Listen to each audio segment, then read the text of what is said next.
Larna, Yes. how old are you? 41. How many of those years of life were you one of Jehovah's Witnesses? About 31. That's a lot of years. It is. Colin, Yeah. how old are you? I'm 56. Unlucky. Right. And how many of those years were you a Jehovah's Witness? About 34. Also unlucky. Why are we asking that question? Why are we asking that question? Part 2. You're 41, Larna, Mm-hmm. and of those 41 years you've been a Jehovah's Witness around 31 years. Yeah, on and off, yeah. So how did you become a Jehovah's Witness in the first place then? So I can't really remember the actual event itself, but because my mum and dad, I was only 3 when George Brown knocked on my mum and dad's door, and my dad started studying with George Brown, and I believe from that all his brothers started studying with George as well. I think I remember my mum saying that she put up some resistance at first, but then they both ended up getting baptised and becoming Jehovah's Witnesses. So it is all I've ever known. I don't have any memories not being a Jehovah's Witness. So how old do you think you was then? 2.5, 3. Right, so it's like being born in, Yeah. really, Yeah. isn't it? And when you think about your years of being a Jehovah's Witness, as a youngster, do you think you had a good life? So there was lots of lovely aspects of family life growing up. Brothers and sisters, we had lots of adventures and fun. Family holidays, there was things that went off that was lovely, but there were lots of restrictive things growing up. Education was of no value, hobbies was of no value. There was it was very time consuming. Ministry at weekends, meeting on a Sunday, meetings through the week, lots of pressure. Lots of pressure from my parents and from myself as well. Okay, so when you say ministry, Mm-hmm. you mean going out from door to door? Yes, knocking on people's doors, yeah. And you've done that all your young life? Yeah, I even, through the summer holidays, I even used to do pioneer hours, which was 60 hours of knocking on doors. Through the summer. Okay. And so I was baptised. To do that, you've got to be baptised, and I became baptised myself at 11. Right, okay. Well, 11's very, very young to be baptised. Ordinarily, if you was in any other religion, I don't suppose it mattered what age you got baptised, No. but it mattered when you were a witness, doesn't it? It does, yeah, because the implications of no longer wanting to be a Jehovah's Witness or doing something that they feel is wrong whilst you're baptised make it very traumatic, yeah. Yeah, because you can be disfellowshipped. That's right, yeah. Which I was disfellowshipped 2 years later at 13. At 13, with all Yes, the consequences. With all the consequences. That comes with being disfellowshipped. Okay, so next video we do, we'll talk about what disfellowshipping is, and how dreadful it is really as a witness. But being baptised at 11, from my point of view, that's, even being a witness, when I was a witness, it's like, that's far too young. It's like child abuse, because if you was a father to a son and your young son said, I'm never going to get married, Dad, and I can promise that, and he's only 11, as a father, you'd be mega irresponsible knowing how that boy's going to change to say, I'll hold you to that promise. You don't know who you are at 11, do you? No, exactly. And as a father, you know damn well that Yeah, that's right. is going to be wanting to go out with women and marrying women when he gets older, or might getting married when he gets older. So if a father says, well, you can't get married, son, because you made a promise when you was 11, that's abuse, isn't it? Well, and you know, it was free will. It was a choice that I made, but the conditioning of growing up wanting to be in favour with your parents, wanting to be in favour with God. I mean, your parents are God. they set the standards from you from being little. So it's, you're wanting to please them, you think you're doing the right thing. But yeah, like you say, at 13, it was probably one of the most traumatic experiences I've been through, probably worse than the reason why I was disfellowshipped as well. Really? Yeah. And it's stayed with you for the rest of your life, has it? Yeah. Was that traumatic, being disfellowshipped? At 13, yeah. At 13, right. Yeah, so that's not very good. So as a child, would you say that you lacked the ability to know yourself as being a witness? Did you lack the knowledge of your own identity? I think internally, when you have doubts and thoughts, you're taught that not to question God or not to question what you're being taught. So you start to feel like you are wrong, and eventually you don't trust yourself anymore. You do become unsure about things. Right, okay. And I think you've said somewhere along the lines about some experiences at school, because you feel under pressure that you've got to go and tackle your school friends at primary school. So I laugh about it now, but it wasn't very nice at the time. So you're taught about birthdays and things being wrong, that the only 2 birthdays mentioned in the Bible were God's servants, something bad happened to them, one of them being having their head chopped off. So being invited to a birthday, I explained myself the only way I knew how, the way it had been explained to myself. And obviously, it was only year 2, I think, and that was quite scary for whoever was the reason I was explaining I wasn't going to that birthday. They went home and told their parents, was quite upset about it, who then spoke to my parents, and I remember getting in trouble for that. So when that's, you feel you're doing the best, and or you've got no tact at that age, everything just comes out anyway, so you're just doing the best you can. And yeah, that was actually physical bullying came from that as well. So again, there's lots of things that through childhood it was quite difficult to deal with because of that. Okay.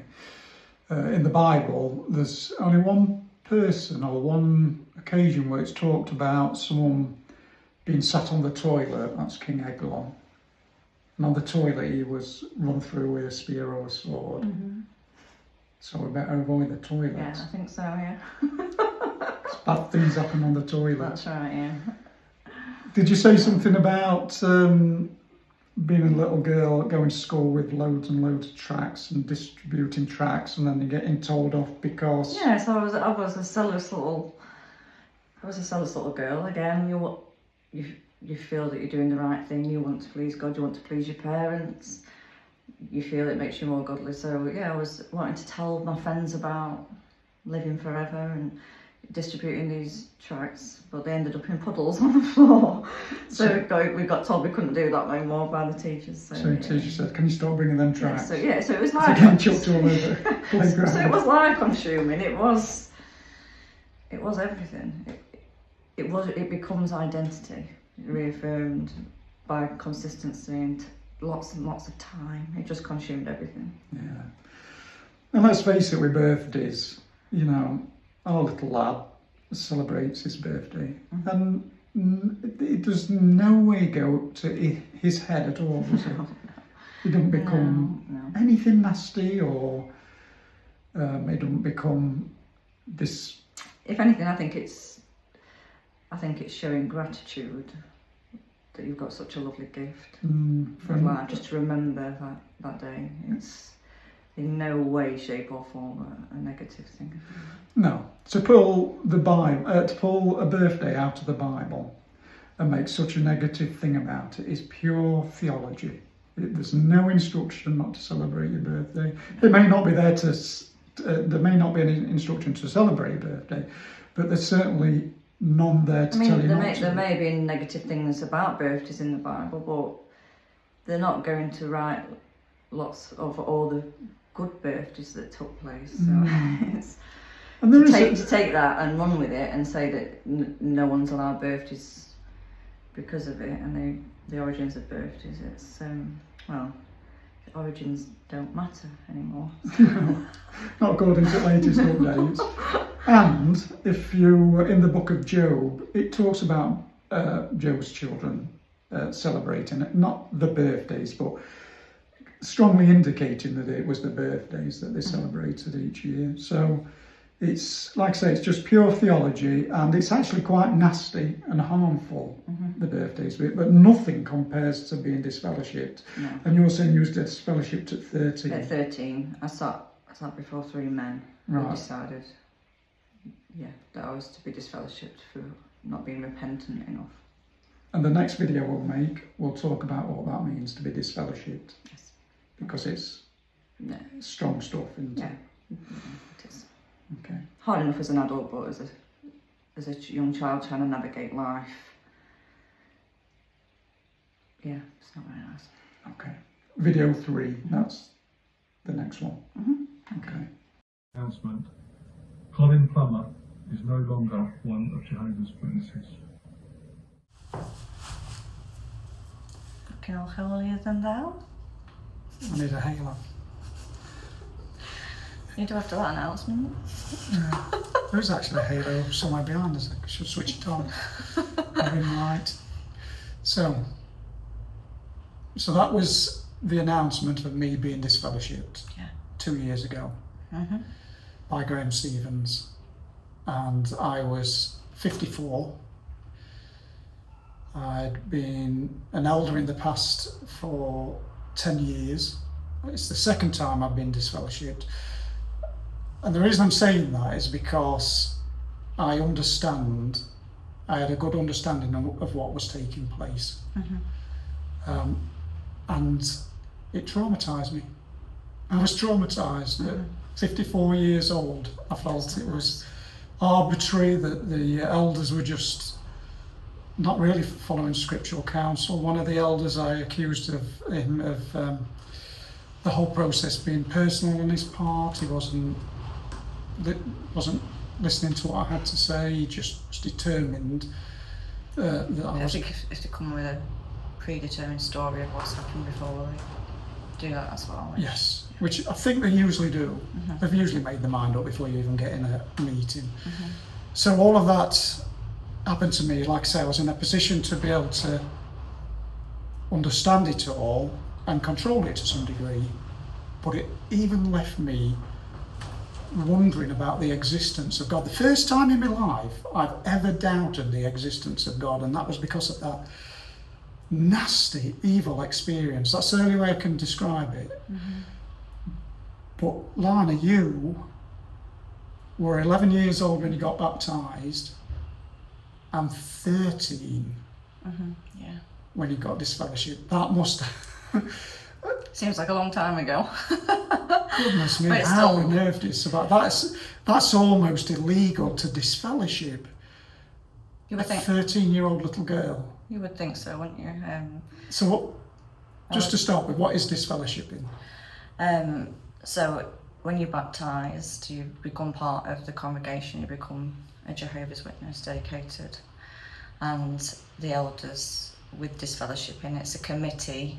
It's like a bit like a judge and jury. You go before 3 older men. Yes, so unless you're baptised, they can't accuse you of doing anything wrong, can they? So when you're They can still keep baptised, counsel you, but there can't be any disfellowshipping on their part if you're not baptised. So you have to be baptised to be disfellowshipped. that's why they like to be baptised nice and young, Yeah. so they've got total control over Yeah. So how was that for you? So you go before 3 older men, so it's like they are a judge on behalf of God. They're acting in behalf of God That's in a little room, in a little room, yeah. all on your own. Yeah. So No they'll go through parents. any details that they feel. So they deem that you've done something wrong, and they want to go through all of the details. I was sat on my own at 13. No one was sat with me. Where was your parents? My dad was sat outside waiting for me in the car. Right, okay. So you go before, sorry, it's quite emotional actually, think about it. There was 3 men, you go before them and you tell them, they ask you questions about things that they feel that you've done. You have to go into detail about it. So not only you're dealing with what's happening there on a personal level, what's happened. So without going into detail about it, there was contact with an older boy in the congregation. I was only 13, he was quite a lot older than me. Well, he was driving. Yeah, so at that point, really, the whole purpose of the meeting should have been about protection, really, not Protection of you, yeah. not interrogation. So because of my conditioning as well, and not really understanding, you don't fully understand the concepts of things like that when you're that age. I was dealing with shame, dealing with feeling guilty, fear of dying because of what they were saying that I'd done, the questioning, the interrogation. So not only are you dealing with that on a personal level, feeling how disgusting you are and how you're not approved by God, you've then been interrogated and questioned as to whether you're telling the truth on the matters. And if there is no witnesses to that, then they have to go on what they feel, whether what they feel is right. So, and before God, they deemed that I wasn't sorry enough. So disfellowshipping took place. So he was disfellowshipped. They told me, they discuss it, they say they pray about it and call me back in, and disfellowship takes place. They tell me they're going to disfellowship me. The next Christian meeting, in front of the entire congregation, it's read. And I think at the time, I don't think it was, because they do announce it now, they're no longer part of Congregation. Yeah, but I think at the time it was actually announced that Larna Hickson, it was at the time, is disfellowshipped from the Christian congregation. So a 13-year-old girl is announced as being disfellowshipped, Yeah. which means the whole congregation can no longer talk to you. Mm-hmm. Even your family shouldn't have contact with you. I mean, I had a beautiful relationship with my cousin, because obviously external friendships outside of the Christian congregation is not encouraged. In fact, it's prevented. So I was very close to my cousin Emma, and my other cousins, Nicola and Nigel. We used to go and visit them quite a lot. So that your whole social network and connection is ripped from underneath you. And at 13, now zooming out, you can kind of unpick all that and work through that. But like I say, even as an adult, it's painful. I had that experience as an adult as well. But at that age, you internalise that, and it's quite painful. But it was announced, so nobody can talk to you, Larna. No. The boy didn't get disfellowshipped. I'm not 100% Okay. on that. So. But it's still announced, nobody can talk to you, therefore there is an assumption by the whole congregation of guilt. Yeah. And the boy normally...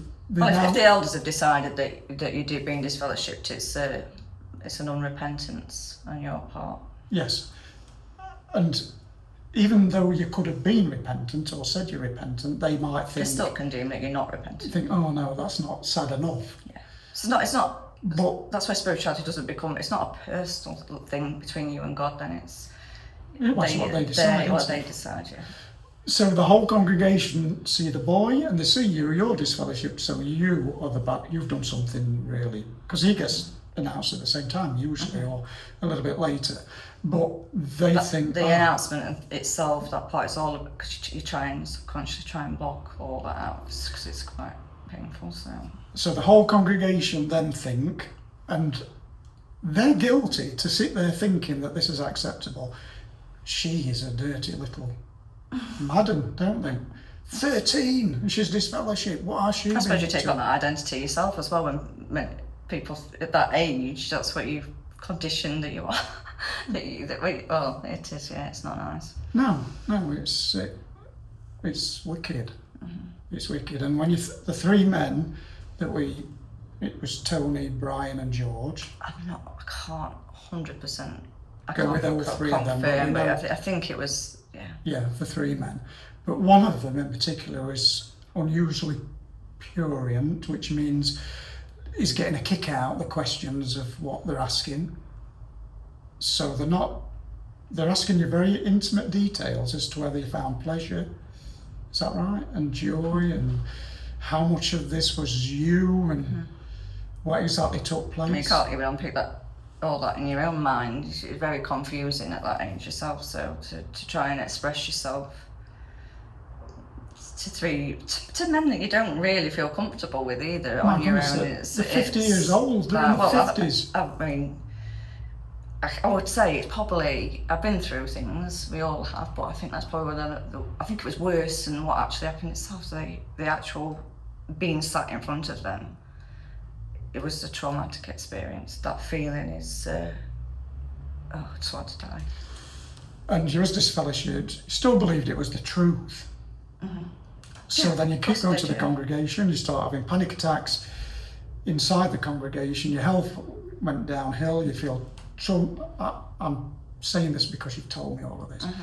you felt traumatised that it's affected the rest of your life. Mm-hmm. And you in different ways, yeah, it did, yeah. Kept trying to become a witness. It's transferred into adulthood, yeah, even within other relationships that I had, it's transferred self-worth and questioning yourself and feeling people are thinking the worst of you, being judged all the time, yeah. It has transferred into adulthood, yeah. So I've got 3 quotes here from the Watchtowers and Awakes, or even another publication, because when Jehovah's Witnesses tend to print something of importance, they kind of share it out between all the different publications. It's almost like you can't make you can't search things because you've got to go all over the place to get different quotes. So is this what you experienced, lot? This is to do with disfellowship, and it's from the Watchtower, April the 15th, 2012. What if we have a relative or close friend who is disfellowshipped? Now our loyalty is on the line, not to that person, but to God.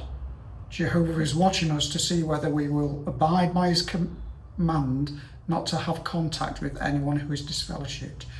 Do you feel that your family felt that obligation to not have any contact with you? Yeah, I do, yeah.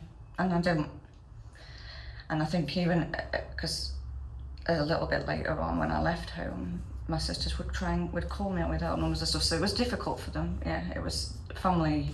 And you're the oldest? Yes, I am, yeah. And so my mum and dad would go and visit my cousins, my uncle and my auntie, who I used to love visiting, and I had to stay at home. I wasn't allowed to go. Right. So even your family, your little brothers and sisters, mm-hmm. were encouraged not to have any contact with you in the house? Yes, at one point, yeah. Okay. And then another article says this about disfellowshipping. Imagine this is to do with you as 13-year-old. Disfellowshipping protects the congregation from you, Larna, and me. An unrepentant sinner, which is questionable. How can you know the mind of a 13-year-old to describe them as unrepentant? Is likely a person who has a highly contagious viral infection. You've got a disease. And needs to be quarantined in order to protect others from getting sick. It's awful.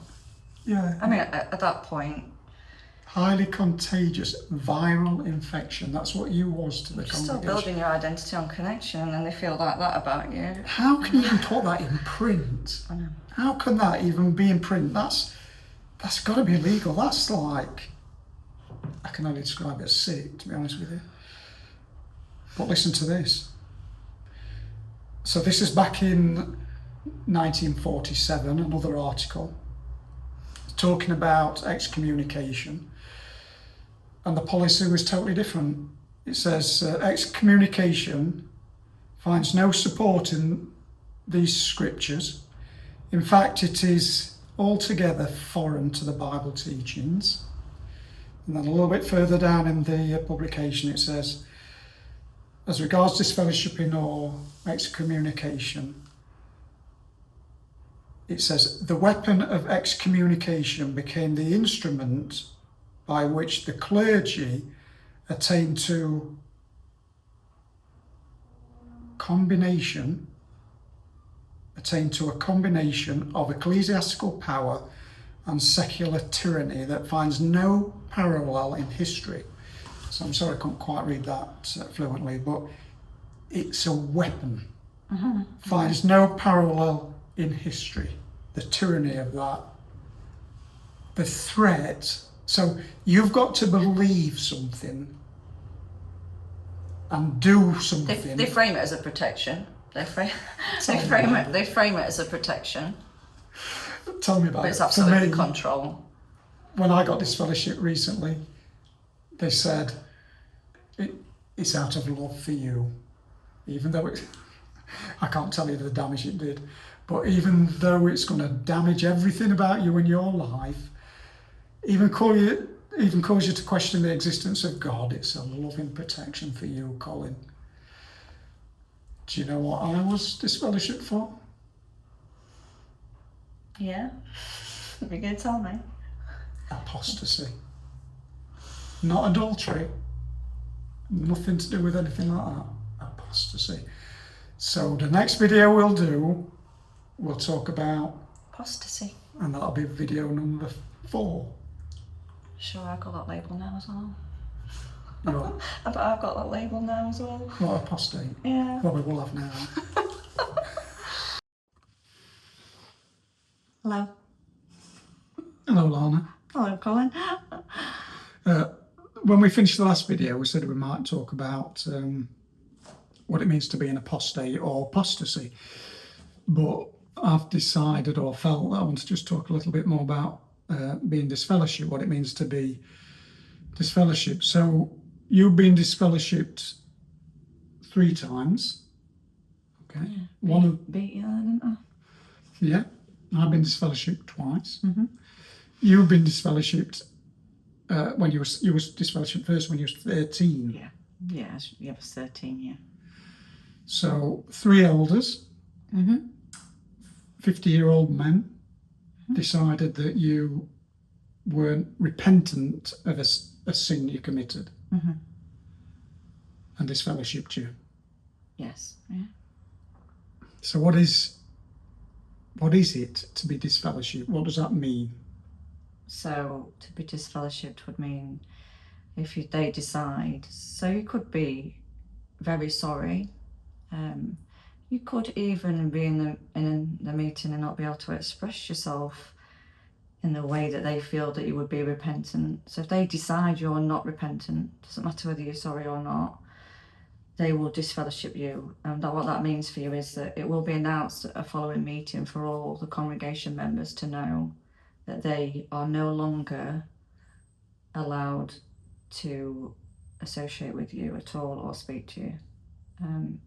If you want to continue attending meetings, you would do so where you would go in at the start of a meeting as it begins, so that there's no need for contact with anybody else, because you're seen as a danger. And you would leave as the meeting ends without any contact from anybody else. No one would even really give you eye contact. There'd be the odd ones. It was difficult for some, but they wasn't allowed to speak to you at all. So you would go in as it starts and you would leave as it ends. A lot of shame and guilt you needed to feel in that situation. They needed to see that you was repentant enough by, I would say, their standards. They would say God's, their standards to stay with it, to be reinstated back into the congregation. Yes, to be a Jehovah's Witness again, there would have to be a lot of time pass, and you would have to not miss any meetings. Yes. Preferably, to be what they call reinstated. That's right, yeah. Does that disfellowshipping then, when you was disfellowshipped, does that mean you could walk past somebody, a Jehovah's Witness, in the street and they'd ignore you?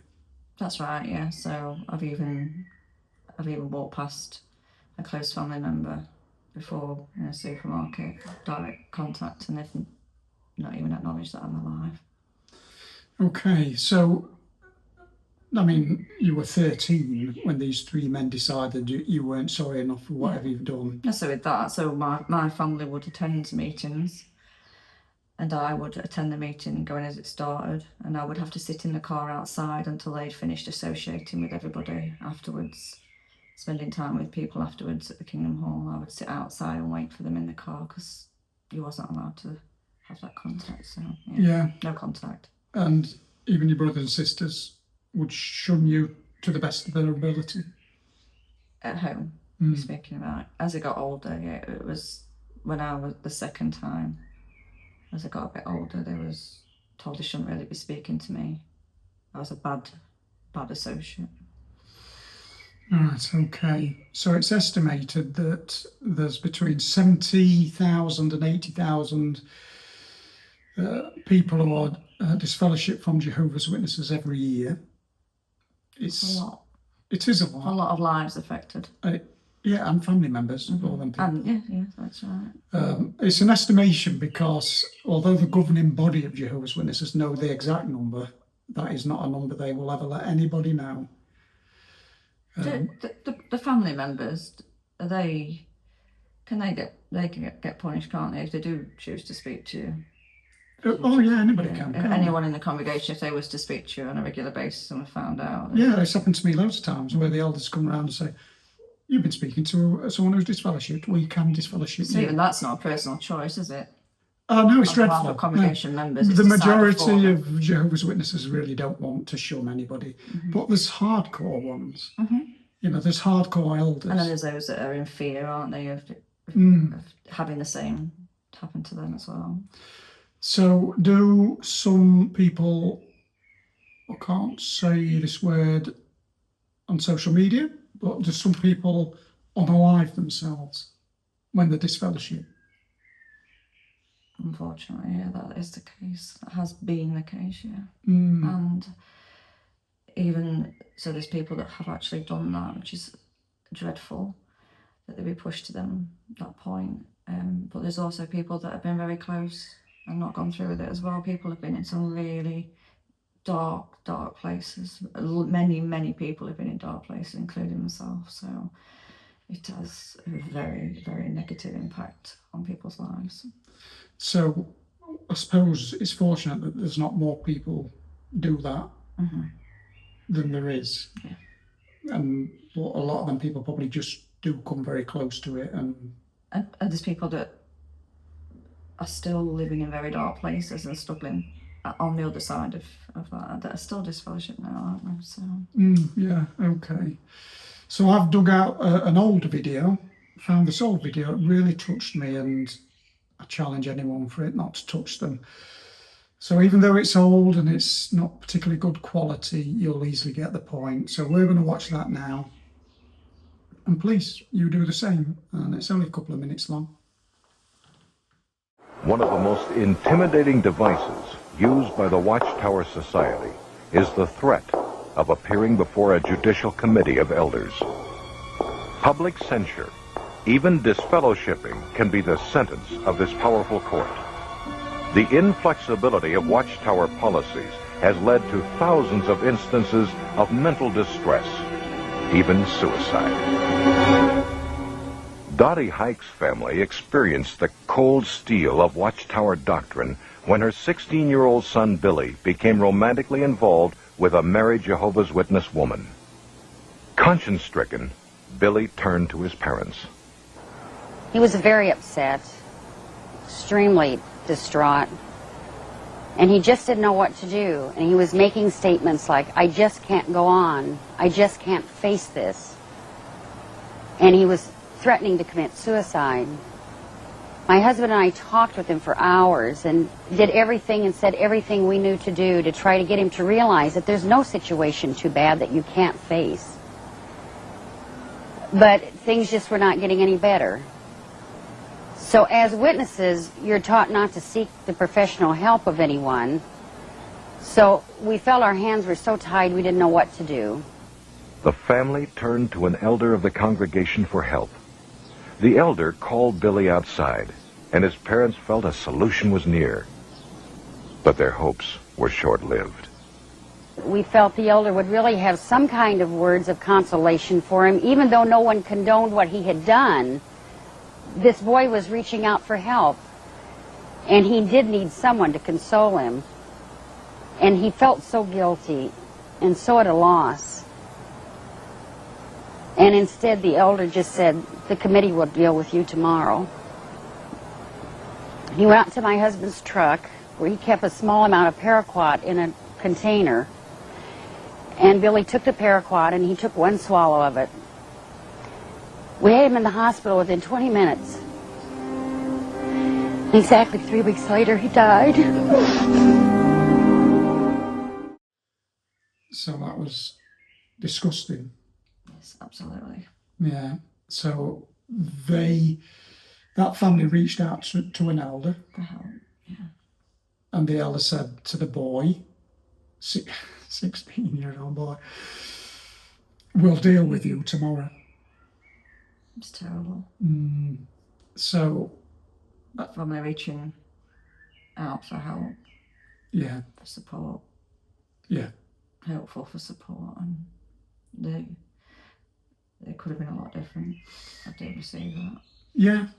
And I've experienced that myself. I was, there's one elder involved with me being disfellowshipped, and he was not good.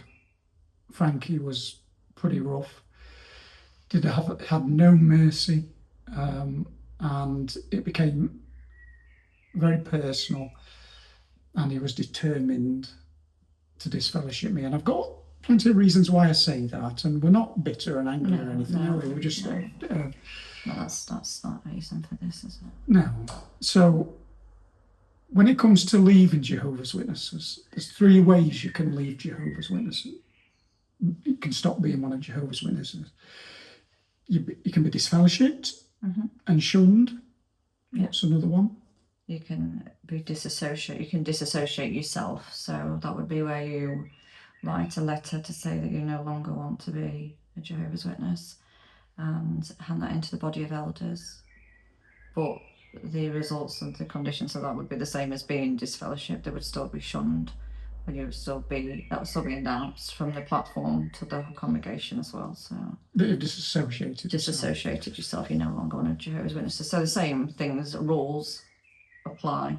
I do believe that things have changed a little bit in that regard, but the old rules are still firmly ingrained there for people who are still hanging over there. Yeah, we'll talk about that in another video, because disassociating yourself is as big a crime to Jehovah's Witnesses as being disfellowshipped. It's like you're turning your back on them, on the religion, mainly. There's no room for freedom of thought or growth in that regard. If you feel differently at a later date, or as you grow older, then you are classed as like they're showing you you're terrible, aren't you? So it's a bad thing. Yeah, that's right. So, but what the worst thing they can say about you when you disassociate is that you've turned your back on God. Therefore, you're not in favour with God, and you're doomed by God. That's how terrible is that, to label somebody like that? They feel they have the authority to put that label on you.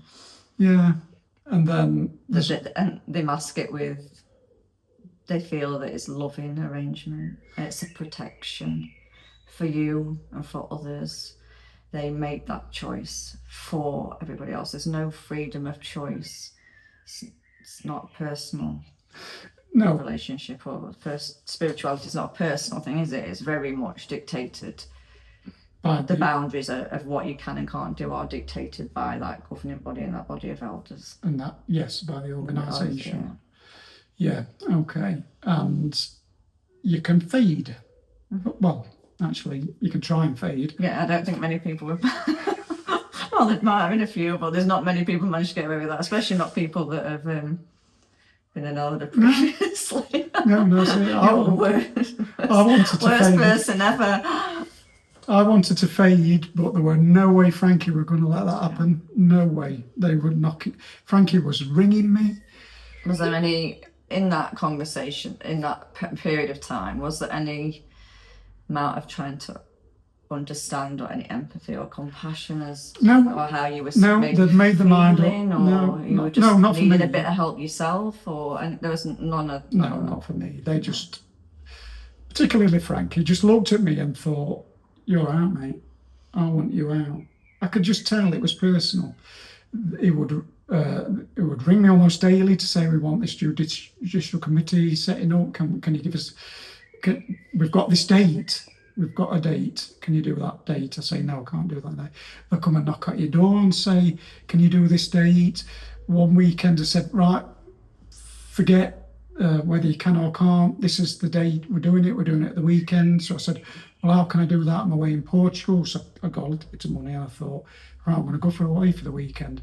Give you a bit of headspace. Yeah, when I got home, they were on my door saying, right, we've arranged it for next weekend. So I said, I'm sorry. So they were desperate for that meeting to... Absolutely. I said, I'm sorry, I'm going back to Portugal. Do you think that meeting was done in a loving way, was done out of love? Do you think they was wanting to protect you and protect others? No, the policy is really that if somewhat... what they should do from the elders book is try and win the brother.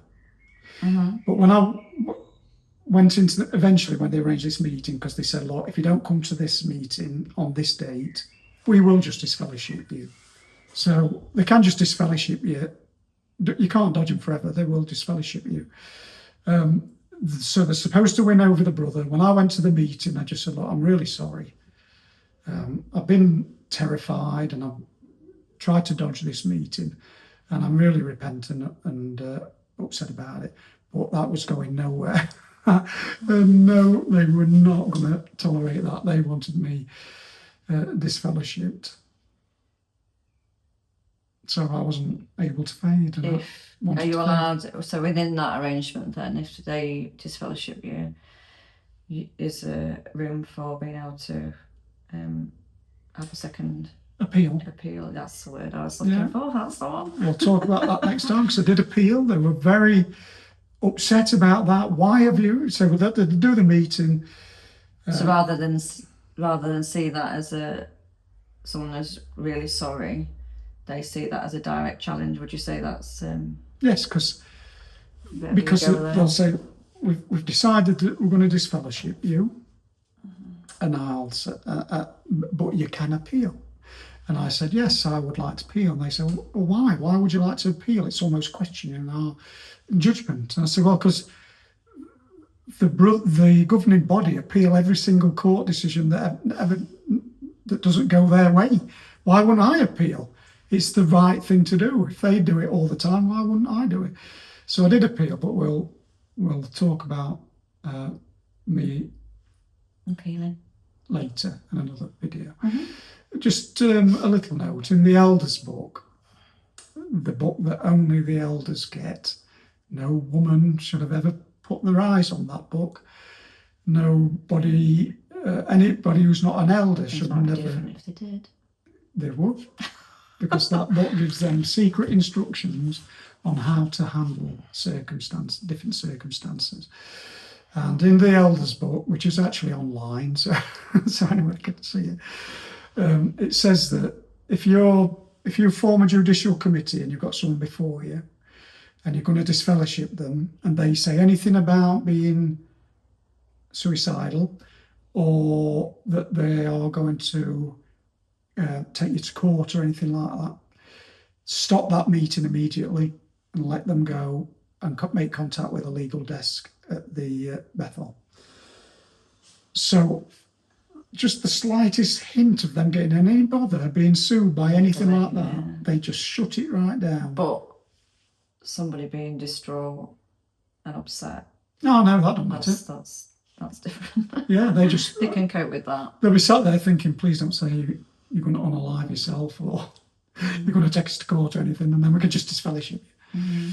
And they'll call it a loving arrangement. It's loving for you because when we discipline you and put you out of the congregation and no one talks to you, your family don't talk to you, and everyone ignores you, you'll soon be back. And generally when people are in that situation, when things have happened like that, generally what's happened is at a time period where they need that support network more than ever. And because you're encouraged not to mix with people outside of the Kingdom Hall, they are your only support network. They are your family. You need that support, and then everybody they're told they're no longer allowed to speak to you. So the support is ripped from underneath you. So no wonder people are in that dark place. Yeah. Completely alone at a time when they need somebody the most. And you can see why it drives people to that you know, and it takes a lot to come back from that. A lot of unravelling and unpicking, which even now we're still doing ourselves. So. Yeah, absolutely. Well, that's why a little bit while we're doing the videos, isn't it? Mm-hmm. So on the next one, we should be talking about what it means to be an apostate, because that's a proper doozy, that one. Yeah, rotten to the bone. You're a bad lad. Dead man walking. Well, you're making the videos. We're both dead people walking, aren't we?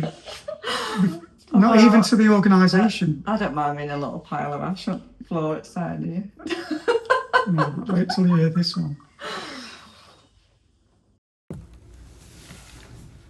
Larna. Colin.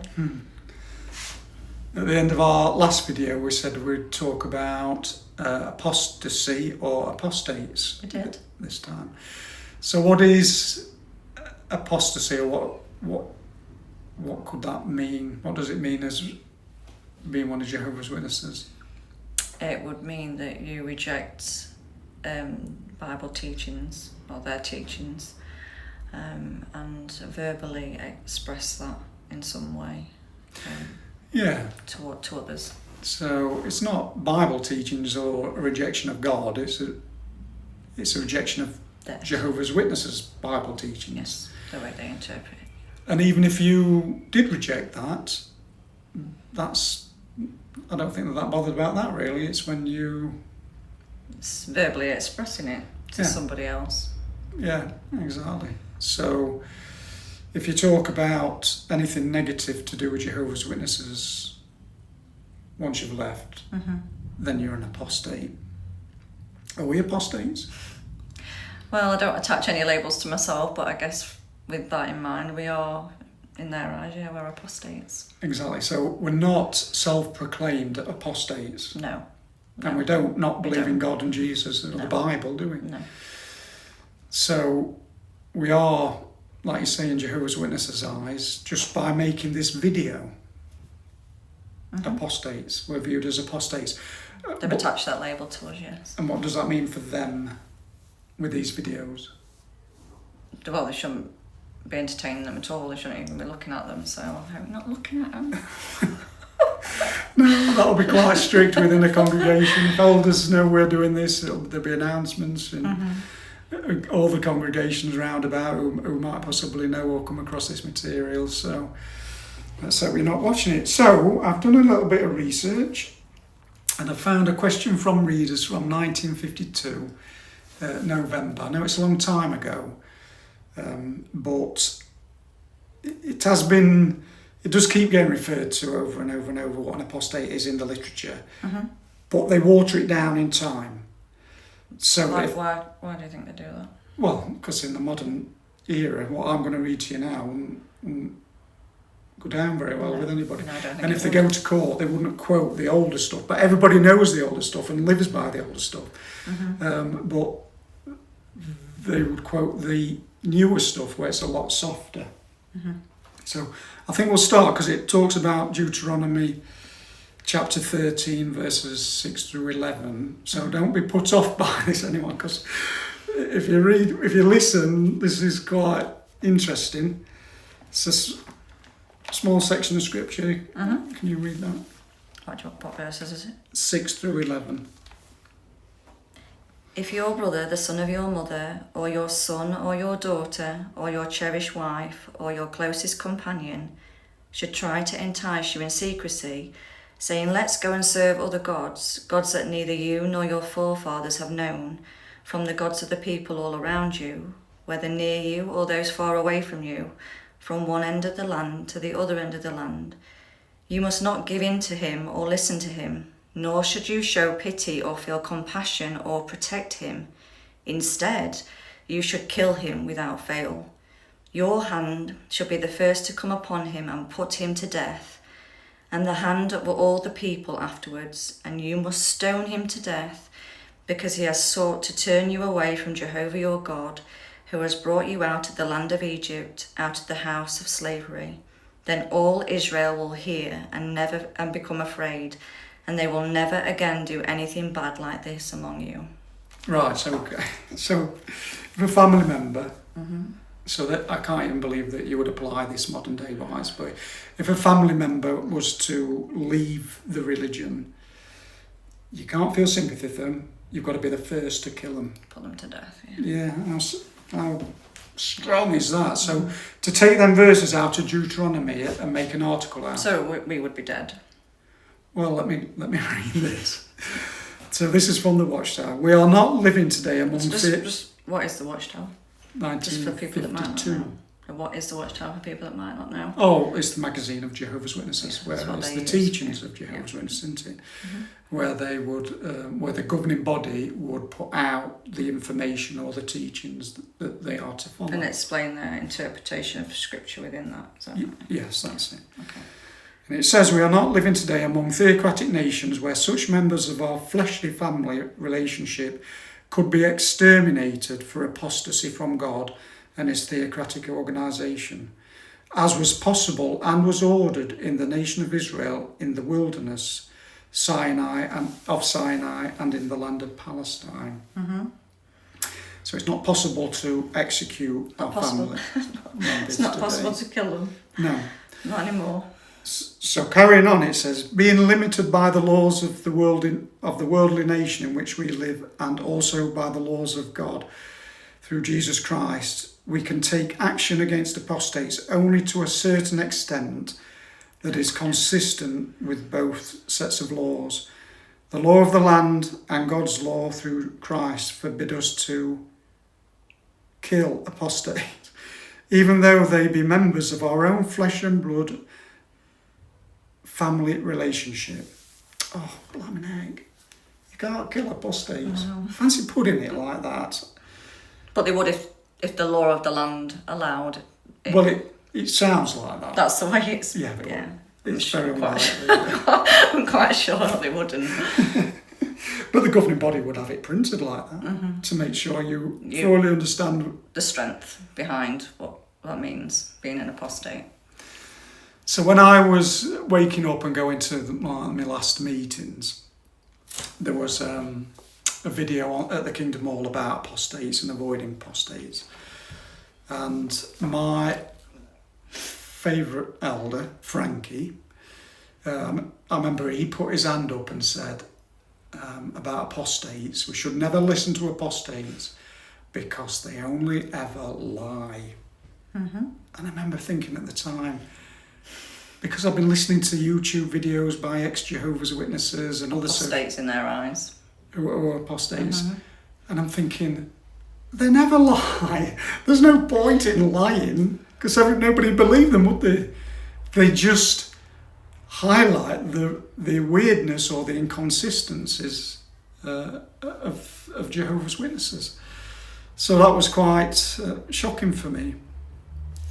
So what can happen if someone talks to an apostate? So someone in the congregation chooses to talk to the apostate. Nobody's going to kill them, but what could happen? Or probably will. I'm quite sure in a recent convention they've had even videos up on the screen about making sure that they let people know how important it is that they don't speak to apostates at all, and how it's like they are as bad as Satan. That's what they would view it as. And you shouldn't speak to them at all. So if you could be in a lot of trouble if you spoke to an apostate, basically. And what is the trouble? You'll be disfellowshipped. Yeah, and I've been threatened with that a few times, because I've had elders visit me saying, your family tell me you've been visiting an apostate, and we want you to know that if that carries on, we will disfellowship you. Can't be very nice. No, it's from the elders' book. It's why. Just like humanity, isn't it? Really, it's speaking to a friend. It's absolutely. My friend was in dire need, and I just visited him. I mean, but the label they attach means more than the person, means more than the human underneath the label. Absolutely. Which, for me, I think is disgusting. Yeah. So in a congregation, in any congregation, there's an acronym for a small group of people, PMO. Do you know what that means? Physically in, mentally out? Yes. there's a lot of people who are physically in. And would you say that that was you for some time? Oh yeah, absolutely. Yeah, trying to keep up appearances, and scared stiff of the consequences. So you've got to just keep going and pretending you're fully in it. So I would imagine I most think I was the other way around for a long time. Mentally in and physically out. mentally and physically. Oh yeah, okay. Well, that was you really up until recently. Yeah.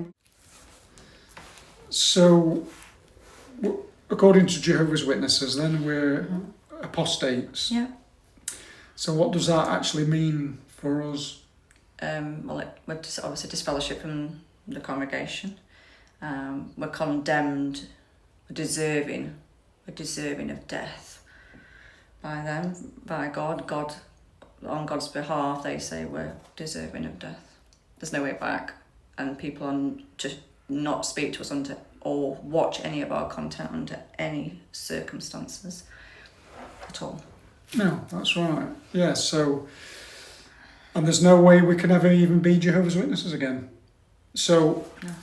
they've decided, There's no or the way back. No way back, is there? If you wanted to. Because I'm making this little video. So they've decided that we are deserving of death, forever deserving of death. Mm-hmm. They don't want to have us back, and the main thing is the biggest injustice, almost heresy really, is that they've decided on God's part that it's God's made that decision. Two human beings Yeah. just sat here making a They little made video. themselves judge and jury on God's behalf. Yeah, okay. Now, I wish the governing body would abandon that altogether, but you can't get to the governing body. They'll never make that change. So, when it comes to lying, telling lies, apostates lying, it's Jehovah's Witnesses that lie. I've got this. This is the policy of Jehovah's Witnesses. So this is from directly taken from a watchtower as well, is it? Yes, yeah. So this is how Jehovah's Witnesses view lying. And it's, right from the top. So while malicious lying is definitely condemned in the Bible, this does not mean that a person is under obligation to divulge truthful information to people who are not entitled to know it. So if Jehovah's Witnesses decide that somebody's not entitled to know truthful information, then they can withhold that truth. And again, that's a form of control by deciding who is and who isn't entitled to know truth. Well, that's why they win court cases. They get the most expensive lawyers, and they've got free reign of what they decide people need to know. And it's manipulation of truth. It's got to be for them to win. So they take the truth, they manipulate it to help so that people perceive them in a different way to what it actually is. But only those internally know how it actually is. It's diabolical, really. Yeah, that's not very good, is it? No. So because when I became a witness and I first went to the congregation, the very first meeting, one of the ladies, Janet Lyon, came up to me and said, "We've got the truth. This is the truth. You've come. You've found the truth." That's what they call it, isn't it? The truth. We always say we're always in the truth. We believed that, though. We did, yeah. Is it the truth? Absolutely not. But I suppose it's their truth. And I've got to say, we haven't got an issue with that. That's their truth. If that's what they want to believe. Everyone. Jehovah's Witnesses. The issue is when you explore other things yourself. It's not spirituality on a personal level. You're not allowed your own truth. The truth has to be what they decide for you. That's not spirituality or maturity on any level whatsoever. So we don't have a problem with it being their truth. It's just we should be allowed our own without the condemnation from. Yeah, so even me, when I first asked a question to an elder, my favourite elder, it was like, are you going down the apostate route? Almost instantly. So you can't even ask questions. You've got to stick with what's being said. And even that changes with time. In life is constantly growing and learning and things. But they tie you in with baptism they tie you in with that so that there's no room for growth or change in any manner, but life is fluid and constantly changing. Well, that's the thing, isn't it? When you're baptised, that's when they say they can disfellowship you or declare you as an apostate. So it's a little bit like the emperor's new clothes, isn't it? Yeah. When you see the emperor and he's naked, or the little boy shouts out he's naked, you can't unsee it. No. And once you see that that is not the truth, and it's a man-made organisation, you can't unsee it. And they will, as long as the organisation has that control over people about, you're not allowed to look at this, you're not allowed to look at that, you'll be disfellowshipped, be an apostate, they will never wake up. No. And I guess if it was the truth, as they say, truth is being analysed from a place of integrity, from a good place with good motive, because you want it to remain truth when it's examined, then if that was really the truth, there wouldn't be a problem with that. But because there is a problem, that really does highlight that it was never the truth to start with at all. Yes, I agree with you. If it's the truth, it will take any scrutiny. Yes. And everybody should be entitled to scrutinise it, shouldn't they? But that highlights exactly an experience I had with Frankie, where Frankie wanted me to believe something and I couldn't believe it. And it kind of destroyed my faith instantly when he said this. So that's part of my being disfellowshipped experience, which we'll talk about a little bit about in the next video. I look forward to that. Au revoir. Larna. Colin. When we finished our last video, we was talking about how Jehovah's Witnesses can actually lie and not always tell the truth. And then I said I was going to relate an experience where I was told to believe a lie, and that was going to talk about that in this video. Yes. Yeah. But before I relate that experience, there's just something that people need to understand, and that's a bit about the year 1914 and what it means to Jehovah's Witnesses. It was a big year for Jehovah's Witnesses, really. So as simply as possible, really, they believed that in 1914 Jesus came into kingdom power in heaven. So his government began to reign in heaven, and Satan and his demons were cast to the earth. And that became the place where they would stay and cause problems for a limited amount of time until Armageddon came. And then Jesus would turn his attention then to the earth and rid wickedness from the earth at Armageddon. But those that were alive in 1914, that were able to understand that and was alive, they were the generation that would still be alive when Armageddon came. So that was a limited time, because obviously they're not going to live forever. So that generation from 1914 would still be alive to see that on the earth. Yeah, the generation of 1914, and we got that. Jehovah's Witnesses get that from Matthew chapter 24 and verse 34. Would you just read that, Lord? Truly I say to you that this generation will by no means pass away until all these things happen. Yes, that generation. So Jehovah's Witnesses look at that verse and say we understand what that is. It's 1914, and that's the generation that would see the end. Yes. See Armageddon. So what were we waiting for then? What did that mean to me and you, the generation of 1914 seeing the end? Well, to me and you and to lots of people, there was a sense of urgency, wasn't it? We was waiting for that event. A lot of our lives revolved around that. The focus was on that, and waiting for that to come. How did it affect your life though, knowing that the end was imminent? Well, for me, even as a small child, my parents would say, you won't even leave school. Primary school. You won't even leave school, and education was of no use really whatsoever. The focus was making sure that we was warning people and telling people. So, you know, education, hobbies, creativity was squashed because there was no time for stuff like that really. Everything was all geared towards the end is coming, the end is nigh, and so it had a massive impact on everybody's lives. People, job choices, school, education, everything was centred on that teaching. It was very intense, so yeah, everything.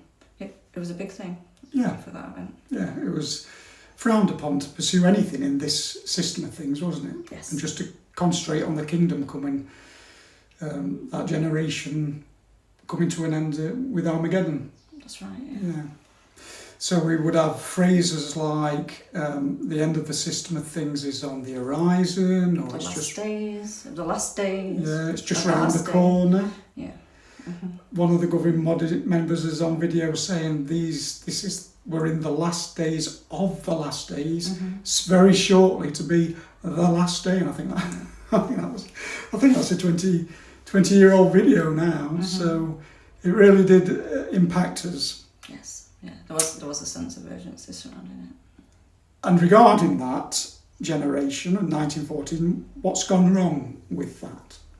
What year are we in? 2024. Do you think there's many of them alive? No. Yeah, so they died off, didn't they? They were too old. Yes, it's So there wasn't Armageddon's. They've gone, and Armageddon's not here. yes. So that teaching passed its sell-by date. Yes. So in 2010, the governing body released a video, and it's a governing body member on it again. He's got a whiteboard and a stick, and he's pointing to it, and it was entitled "The Overlapping Generation." That's right. Yeah. So what does that mean? The overlapping generation. Well, it would mean the people. So those that saw 1914, there would be people they may not have seen 1914, but they would have been alive during the time that were alive in 1914 was. So they would be alive during the time period that they was alive. Yes. So it would lengthen, it'd extend, stretch it out a little bit more for them. Yes. So that prophecy didn't get fulfilled in the way that they'd said for the last 100 years. So they now introduced another thought to string it out. And I remember looking at that video and thinking, that is total nonsense. That is the thickest thing I've ever heard. And the governing body doing it, I thought... It didn't voice that though, did you? No, I didn't say it. I should have put my hand up and said, that's thick. That's nonsense. That's total nonsense. And that is the thing. That's the thing. You're locked. The fear of not being able to express or to look at it yourself and decide how you feel about that is... Yeah, you're not allowed to express that, are you? No, if you've got doubts, you can't say it out loud. Not at all, no. So when I was eventually falling away a couple of years ago, I'd missed quite a few meetings, and it's not long, is it, before the elders are knocking at your door saying, "Where are you? Why aren't you at the Kingdom Hall?" Out of love, of course. And then I had a meeting arranged, so I got to go into the back room at the Kingdom Hall. I had to go to the Kingdom Hall, and there's two elders sat asking me what the problem is. Have I got anything that that I don't agree with? Yes. And I said, yes, actually there is. That was brave of you. Yeah, the overlapping generation. I said to Frankie, my favourite elder, I feel that's absolute nonsense. And what was his response? Well, he said, because I said, why don't the governing body just tell us the truth and say, we don't know. That prophecy never came true and we don't know what it means. Why have they got to make up something else and string it out?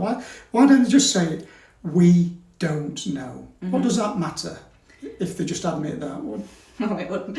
I suppose in some ways it would matter to them if their numbers are important, because as we've said, everyone's life was revolved around that. It was very intense, it was pushed. So if all of a sudden this truth that's been there, that they've pushed for so many years, that's affected everybody so significantly, all of a sudden that it was wrong and they didn't know, they had no idea, then people might, well, I think they'd possibly lose a lot of numbers, wouldn't they? Yeah, so numbers were important. Oh, absolutely, absolutely. But I did say that to Frankie. What does that matter to them? If it's God's organisation, that's God's problem. Just tell us the truth, so we can make up our own minds. Yes. And then, leave that with God then. Because, again, I know I always say, well, spirituality should be a personal thing. It shouldn't be something that's dictated by them, should it? No, that's right. And do you know what Frankie said? He said, I know the answer, Colin. Unity. It keeps us united. United in a lie. Yeah, that's what I thought. That's it. That's what I thought. I thought, so we've got to believe a lie to stay united. Well, that's not no good, is it? No, it's not. But I guess, again, it's not even that we haven't got a problem with them believing that, even if they want to believe that, but it's the fact that you can feel that it isn't right and it isn't the truth, but you don't have the freedom. The problem we have is not having the freedom to explore things for yourself. Yeah. It's all right putting that information to people and expecting them to believe it. And there's nothing wrong in itself in that, is there? But it's when there's punishment. Yes. When there's the punishment that comes from exploring things yourself or not believing it, that's where the problem lies. Because you're locked in. Yeah. And that's when I realised it's all made up. This is man-made. Total fiction, the whole lot. The deck of cards fell. So how sad is that? Yeah, it is. That it's man-made and not the truth. It is sad because of that illusion of authority. People have centred their life around that. It's impacted lives. It's intense. It's impacted families and decisions that they've made about life. So people they're losing their life while they're waiting for life. Waiting for something to come, so all that time that they've lost in their life, losing life to waiting for a future. Yeah, and a lot of people have actually literally lost their life, and one way is by the blood transfusions. So what do Jehovah's Witnesses believe about blood transfusions? What did we believe? What do we believe now? I think we'll do that in our next video. Yeah. Jehovah's Witnesses and blood transfusions. Yeah, that's a big one, isn't it? Yeah, that's good. Ta-ra. Bye. An easy way to keep the generation straight? An easy way is to consider the situation of Brother Fred W. Franz. Now, you'll see that he's FWF on the chart. Now, as we said before, Brother Franz was born in 1893. He was baptized in November of 1913. So, as one of the Lord's anointed in 1914, he saw the sign and he understood what the sign meant. Now, Brother Franz lived a long life. He finished his earthly course at 99 years of age in 1992. Now, do you know of many who were of the anointed in 1914 and who outlived Brother Franz? There may have been some, but not many. Now, just for the sake of argument, suppose that we assume that Brother Franz was the last of that first group of anointed ones. That is, the group of anointed ones who were anointed in 1914, who saw the sign, and then continued serving faithfully. Now, we're not saying Brother Franz was. We just don't know. But for the sake of argument, let's suppose. In order to be part of this generation, someone would have had to have been anointed before 1992, because he would have to have been a contemporary of some of the first group. Now, again, we're not saying that Brother Franz was the last of this group, but we're just using this for the sake of argument as a point of reference. Anyone anointed after 1992 would be of the anointed, but he would not be part of this generation. And Jesus said, this generation will not pass away until all these things happen.